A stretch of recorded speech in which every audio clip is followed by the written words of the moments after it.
Capítulo 3. Vida para sempre. Aquele que incitou a rebelião no céu desejava levar os habitantes da terra a se unirem a ele na guerra contra Deus. Adão e Eva haviam sido perfeitamente felizes enquanto obedeciam à lei divina. Isso era um constante testemunho contra a alegação em que Satanás insistiu no céu de que a lei de Deus era opressora. Satanás estava decidido a provocar a queda de nossos primeiros pais, com o objetivo de tomar posse da terra e aqui estabelecer o seu reino em oposição ao Senhor. Adão e Eva tinham sido advertidos contra esse perigoso adversário, mas ele agiu nas trevas, ocultando suas intenções. Utilizando como seu intermediário a serpente, na época uma criatura de fascinante aparência, dirigiu-se a Eva. Foi isso mesmo que Deus disse? Não comam de nenhum fruto das árvores do jardim? Eva arriscou-se a argumentar com ele e caiu vítima de seu engano. Respondeu a mulher à serpente: podemos comer do fruto das árvores do jardim? Mas Deus disse: não comam do fruto da árvore que está no meio do jardim, nem toquem nele, do contrário vocês morrerão.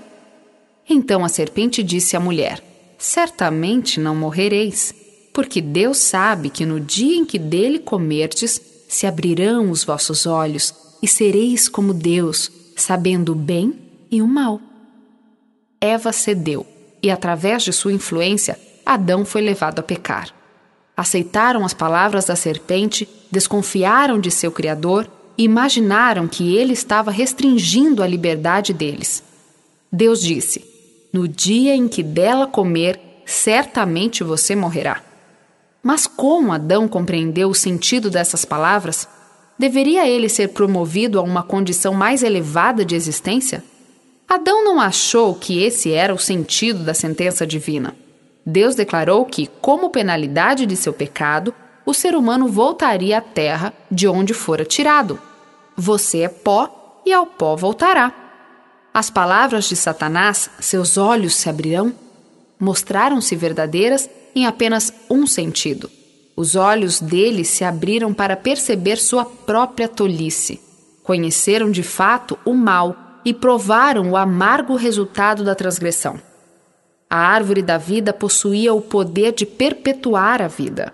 Adão poderia ter continuado a desfrutar de livre acesso àquela árvore e assim teria vivido para sempre. Quando pecou, entretanto, foi afastado da árvore da vida e tornou-se sujeito à morte. A imortalidade havia sido perdida pela transgressão. Não teria havido esperança para a raça pecadora se, pelo sacrifício de seu filho, Deus não tivesse trazido novamente a imortalidade ao seu alcance. É verdade que a morte veio a todos os homens, porque todos pecaram. Mas Cristo trouxe à luz a vida e a imortalidade por meio do Evangelho. A imortalidade só pode ser obtida através de Cristo. Quem crê no Filho tem a vida eterna. Já quem rejeita o Filho não verá a vida. A primeira mentira. O único que prometeu vida na desobediência foi o grande enganador. A declaração da serpente no Éden, certamente não morrerão, foi o primeiro discurso a respeito da imortalidade da alma. Apesar disso, essa afirmação, que está baseada apenas na autoridade de Satanás, é recebida pela maior parte da humanidade tão facilmente como o foi pelos nossos primeiros pais. Afirma-se que a sentença divina, a alma que pecar, essa morrerá, em realidade significa a alma que pecar não morrerá, mas viverá eternamente. Se o livre acesso à árvore da vida tivesse sido permitido ao ser humano após a queda, o pecado teria sido imortalizado. Mas não foi permitido a nenhum membro da família de Adão participar do fruto que concede vida eterna. Não há, portanto, nenhum pecador imortal. Depois da queda, Satanás ordenou a seus anjos que difundissem a crença na imortalidade natural do ser humano. Ao induzirem o povo a receber esse erro, deveriam levá-lo a concluir que o pecador viveria em eterna desgraça. Hoje, o príncipe das trevas representa Deus como um tirano vingativo, declarando que ele mergulha no inferno todos aqueles que não lhe agradam e que, enquanto se contorcem em chamas eternas, o Criador olha para eles com satisfação. Assim, o chefe dos demônios reveste com seus próprios atributos o benfeitor da humanidade. A crueldade é satânica. Deus é amor. Satanás é o inimigo que leva o ser humano a pecar e então o destrói, se o pode fazer. Quão repugnante ao amor, misericórdia e justiça é a ideia de que os perdidos são atormentados num inferno eternamente a arder e que pelos pecados de uma vida tão breve serão torturados enquanto Deus existir. Onde na palavra de Deus é encontrado tal ensino? Deverão os sentimentos da humanidade ser trocados pela crueldade selvagem? Não, esse não é o ensino da palavra de Deus. Juro pela minha vida, palavra do soberano, o Senhor, que não tenho prazer na morte dos ímpios, antes tenho prazer em que eles se desviem dos seus caminhos e vivam. Voltem-se dos seus maus caminhos. Porventura Deus se agrada em contemplar incessantes torturas?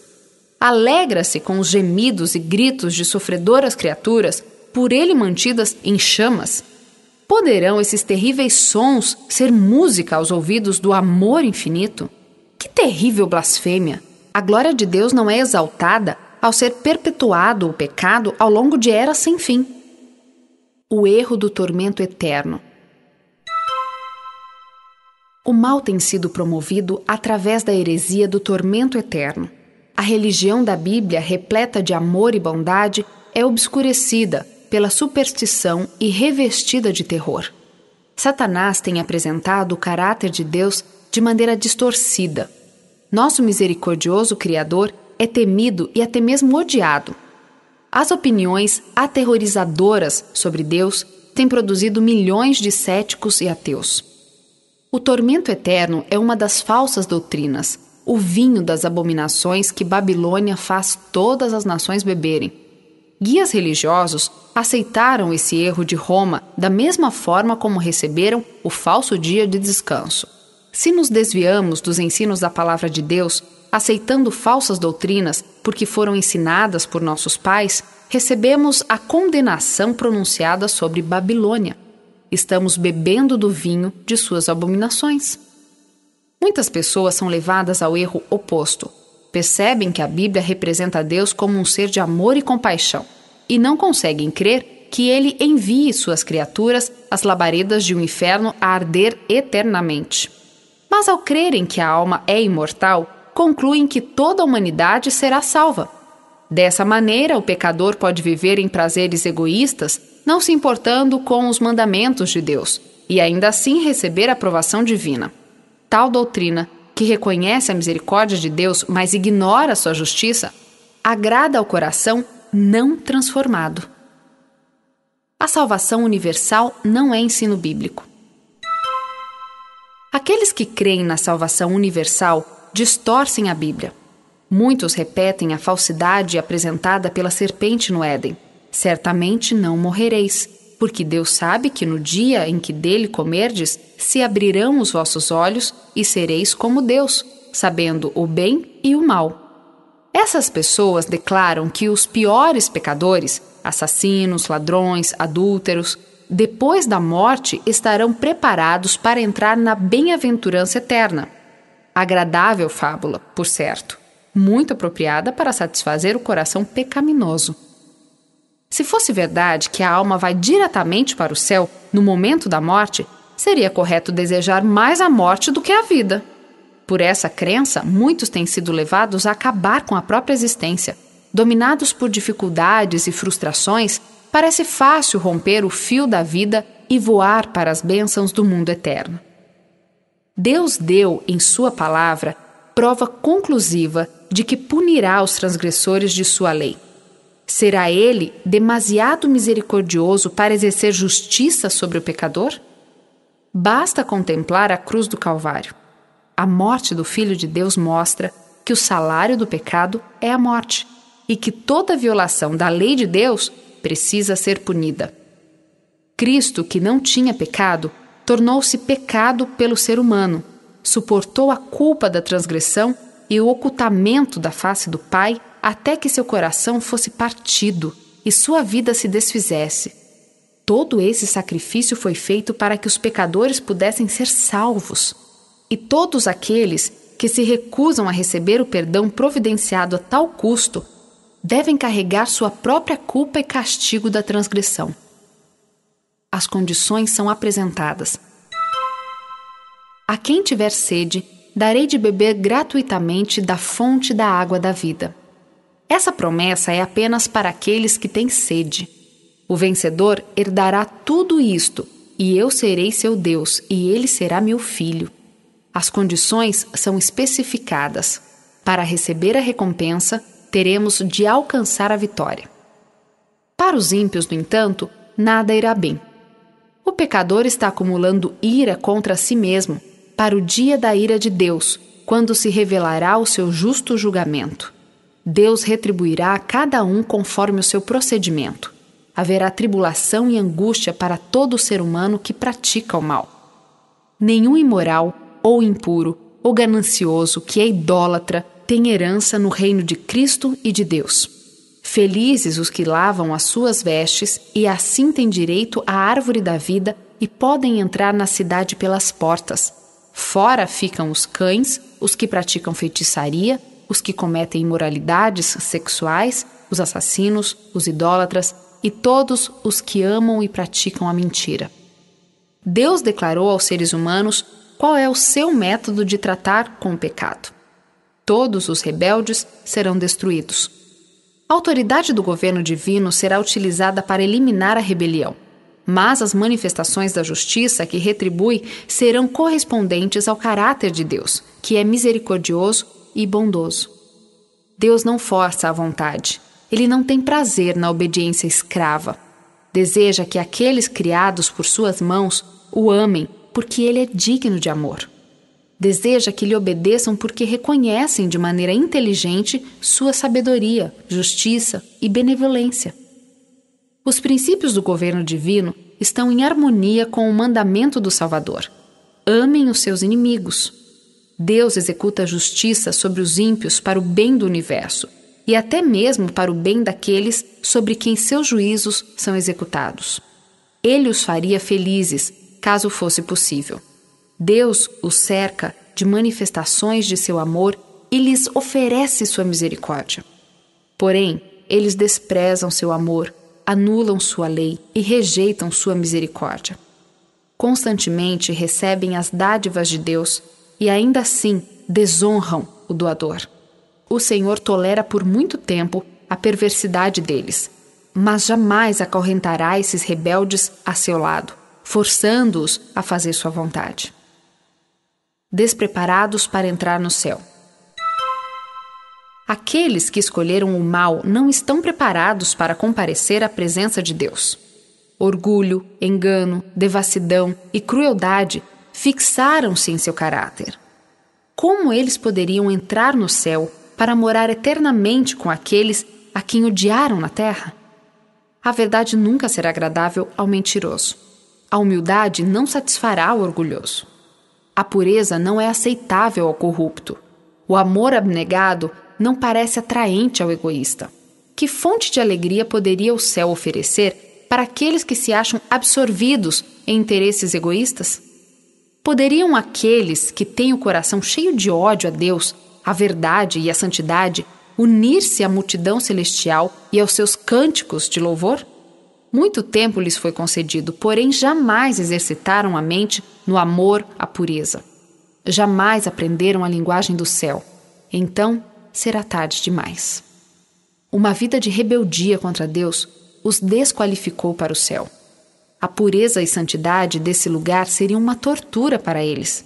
A glória de Deus seria um fogo consumidor. Desejariam fugir daquele santo lugar e dariam boas-vindas à destruição para que pudessem esconder-se da face de quem morreu para salvá-los. O destino dos perdidos é determinado por sua própria escolha. Sua exclusão do céu é espontânea, da parte deles, e justa e misericordiosa, da parte de Deus. Como as águas do dilúvio de Noé, o julgamento do grande dia confirma o veredicto divino. de que os ímpios são incorrigíveis.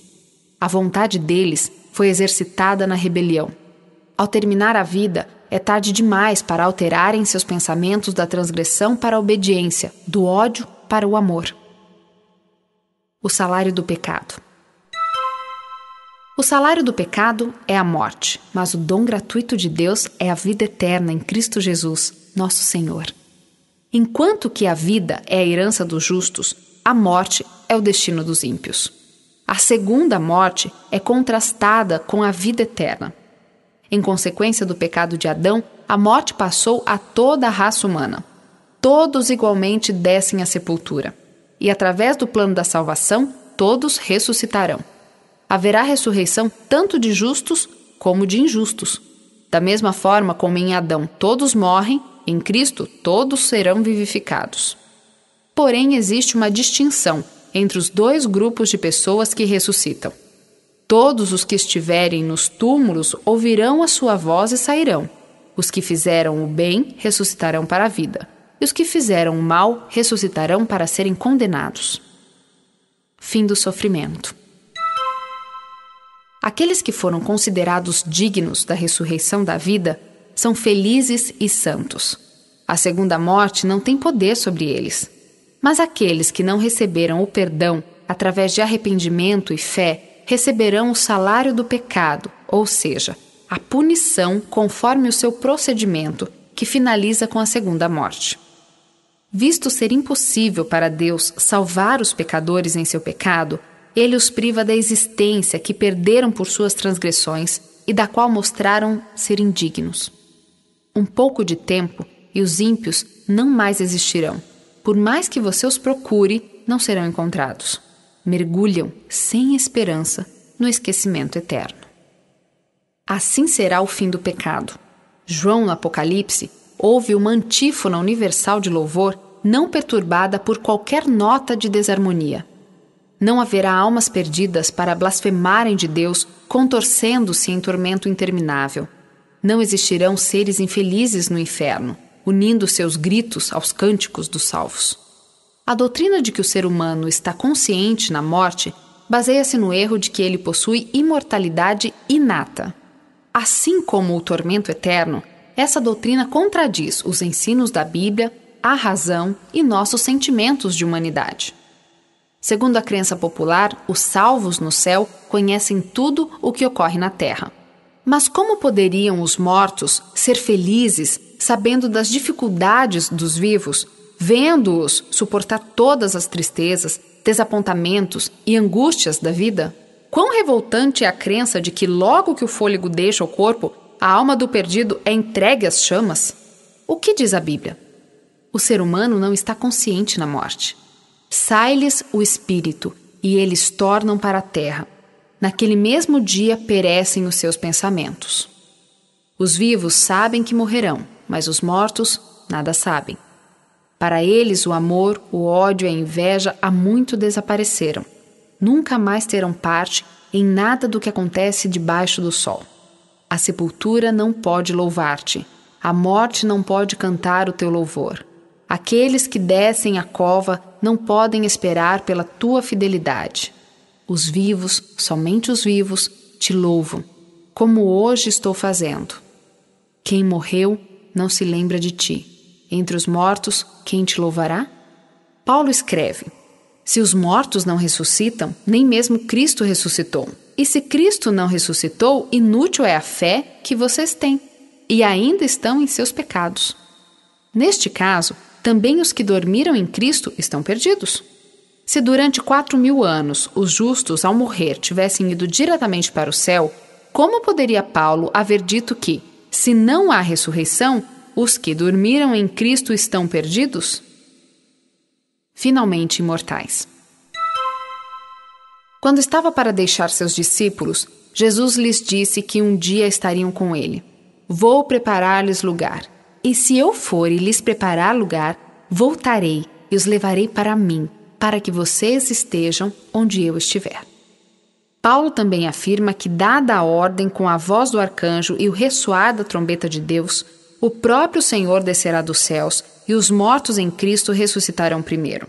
Depois nós, os que estivermos vivos, seremos arrebatados com eles nas nuvens, para o encontro com o Senhor nos ares. E assim estaremos com o Senhor para sempre. E acrescenta: consolem-se uns aos outros com essas palavras. Na vinda do Senhor, as algemas do túmulo serão quebradas, e os mortos em Cristo ressuscitarão para a vida eterna. Todos serão julgados de acordo com as coisas escritas nos livros e recompensados segundo suas ações. Esse juízo não ocorre por ocasião da morte. Deus estabeleceu um dia em que há de julgar o mundo com justiça. O Senhor vem com milhares de seus santos para julgar a todos. Se, porém, os mortos já estão desfrutando da bem-aventurança celestial ou contorcendo-se nas chamas do inferno, que necessidade há de um juízo futuro? A palavra de Deus pode ser entendida por todos. Que mente imparcial, contudo, é capaz de ver sabedoria ou justiça nessa falsa teoria? Ao entrarem no céu, Jesus dirá: muito bem, servo bom e fiel. Venha e participe da alegria do seu Senhor. Porém, como os justos poderão receber esse elogio se estiverem morando em sua presença durante longos séculos?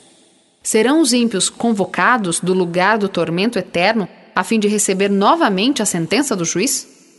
A teoria da imortalidade da alma foi uma das falsidades que Roma tomou emprestadas do paganismo. Lutero classificou-a entre as monstruosas fábulas que fazem parte do lixo romano das decretais. A Bíblia, entretanto, ensina que os mortos dormem até a ressurreição. Bendito descanso para o justo exausto. Seja longo ou breve o tempo em que permanece na sepultura, parece-lhe apenas um breve momento. A trombeta soará, os mortos ressuscitarão incorruptíveis e nós seremos transformados. Quando, porém, o que é corruptível se revestir de incorruptibilidade e o que é mortal de imortalidade, então se cumprirá a palavra que está escrita: a morte foi destruída pela vitória. Quando os salvos são chamados de seu profundo sono, o pensamento deles começa exatamente onde havia parado. A última sensação foi a agonia da morte, o último pensamento o de que estavam sendo dominados pela sepultura. Ao se levantarem da tumba, seu primeiro alegre pensamento será expressado na triunfante aclamação: onde está, ó morte, a sua vitória? Onde está, ó morte, o seu aguilhão?